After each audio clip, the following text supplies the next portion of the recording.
Bismillahirrahmanirrahim. Assalamualaikum warahmatullahi wabarakatuh. Perkenalkan, nama saya Siti Isa. Saya dari kelas 3B, jurusan Ilmu Perikanan dengan NIM 44431900069. Di video kali ini, saya akan memberikan sedikit informasi mengenai cara pemanenan, penanganan, transportasi, dan ekspor-impor untuk udang faname. Untuk lebih lanjutnya, yuk mari saja kita simak. Budidaya merupakan salah satu kegiatan alternatif dalam meningkatkan produksi perikanan. Syarat terlaksanakannya kegiatan budidaya adalah adanya organisme yang dibudidayakan, media hidup organisme, dan wadah atau tempat budidaya. Faname merupakan salah satu jenis udang yang sering dibudidayakan. Hal ini disebabkan udang tersebut memiliki prospek dan profit yang menjanjikan. Tahapan manajemen budidaya pembesaran faname mencakup persiapan tambak, penebaran benih, dan aklimatisasi, monitoring pakan, monitoring kualitas air, dan pemanenan. Persiapan tambak yang baik akan mendukung tingkat kelulus hidupan dan tingginya produksi hasil panen. Persiapan tambak mencakup konstruksi tambak, desain petakan tambak, saluran pemasukan dan pengeluaran air, pematang tambak, dan pengolahan lahan. Kemudian benih udang atau benur yang digunakan harus memiliki SPF PL 8-9, kemudian tahan terhadap perubahan lingkungan dan tahan terhadap penyakit.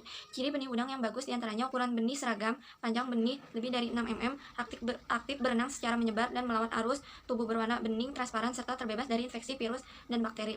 Selanjutnya, penebaran benih dilakukan pada saat pagi atau sore hari untuk menghindari suhu yang terlalu tinggi. Hal ini untuk menghindari stres pada benih. Sebelum dimasukkan ke tambak, benih diaklimatisasi terlebih dahulu dengan cara meletakkan plastik berisi benih ke atas air tambak. Tahapan selanjutnya adalah pemberian pakan. Pakan yang diberikan berupa tepung ikan dan pelet hingga umur benur mencapai 2 minggu dengan intensitas pemberian sebanyak 2 kali untuk PL 1-15, 4 kali untuk benur PL 16-70, dan 5 kali untuk PL 71-120 setiap harinya. Hal yang sangat menentukan juga adalah aktivitas pengontrolan kualitas air, yakni dilakukan setiap hari atau minggu secara kontinu. Tahap terakhir dalam kegiatan budidaya adalah pemanenan. Pemanenan dilakukan apabila berat udang sudah mencapai ukuran konsumsi atau ketika terjadi infeksi penyakit pada tambak pemeliharaan.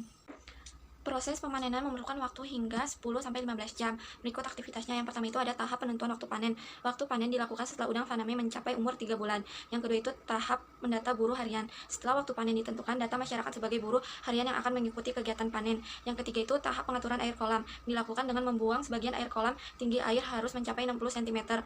Yang keempat, tahap penangkapan udang dilakukan dengan menggunakan jala tarik dengan ukuran besar. Penarikan jala dilakukan sekitar 20-30 orang. Yang kelima itu tahap penentuan size udang. Dilakukan setelah penangkapan udang disortir dan dipisahkan berdasarkan besaran ukuran udang.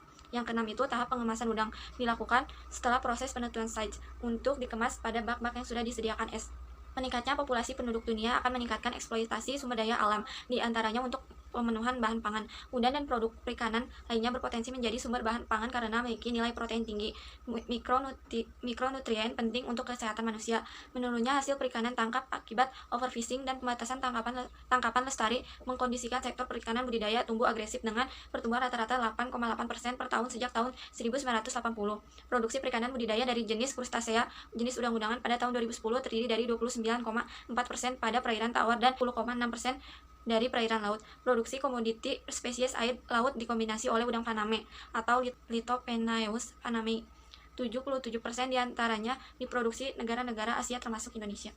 Penanganan udang selama pengolahan harus mampu menekan kandungan mikroorganisme yang ada pada udang, sehingga dapat menghambat laju kerusakan mutunya. Untuk menghambat laju kerusakan mutu dapat dilakukan dengan cara menerapkan cold chain system. Prinsip umum cold chain system adalah menurunkan suhu melalui media yang dapat menyerap panas dari tubuh udang, sehingga suhu udang menjadi rendah atau dingin. Di samping itu pula, suhu dingin dapat menghambat pertumbuhan bakteri penyebab kemunduran mutu udang karena tidak tersedianya lingkungan yang cocok untuk aktivitas bakteri. Cold chain system dapat diterapkan dengan menggunakan es atau pembekuan. Pembekuan udang merupakan salah satu cara memperlambat terjadinya proses penurunan mutu baik secara autolisis bakteriologis atau oksidasi dengan suhu dingin. Walaupun dapat menghambat pertumbuhan organisme serta memperlambat reaksi kimia dan aktivitas enzim, pembekuan bukanlah cara untuk mensterilkan udang. Oleh karena itu, sesudah udang dibekukan dan disimpan dalam cold storage atau ruang beku, tidak akan lepas begitu saja dari proses penurunan mutu. Ada dua metode yang dapat digunakan untuk transportasi udang hidup, yaitu transportasi sistem basah dengan menggunakan media air dan transportasi sistem kering menggunakan media tanpa air. Penggunaan sistem basah untuk transportasi yang dekat karena semua aktivitas seperti metabolisme dan respirasi sama dengan kondisi sebelum dilakukan transportasi. Namun sistem ini memiliki kelemahan, yaitu air yang digunakan sebagai media memberikan tambahan beban selama transportasi dan kualitas air juga harus terjaga.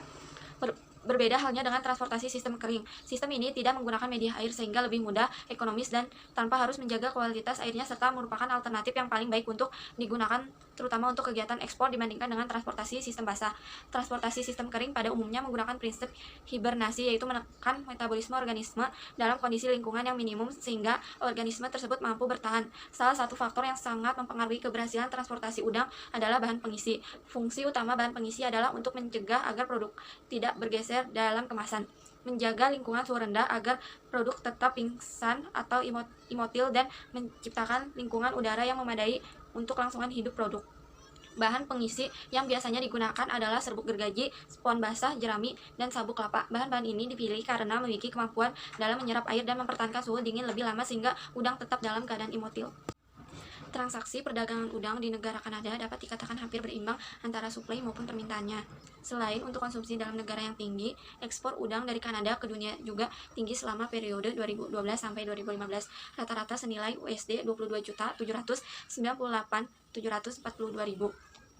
Nilai ekspor Kanada dari tahun 2012 sebesar USD 30 juta menurun 26,51% sehingga menjadi USD 22,05 juta di tahun 2013. Tahun selanjutnya juga mengalami penurunan sebesar 2,72% dari tahun 2013 sehingga nilai ekspornya mencapai USD 21,45 juta. Demikian halnya untuk tahun 2015. Kanada mengalami penurunan ekspor produk udang sebesar 17,6% dari tahun sebelumnya sehingga mencapai nilai USD 17,68 juta. Rata-rata nilai ekspornya adalah USD 22,8 juta per tahun. Sementara rata-rata nilai impornya untuk produk HS 0306.17 udang strip untuk periode yang sama adalah sebesar USD 354 juta per tahun.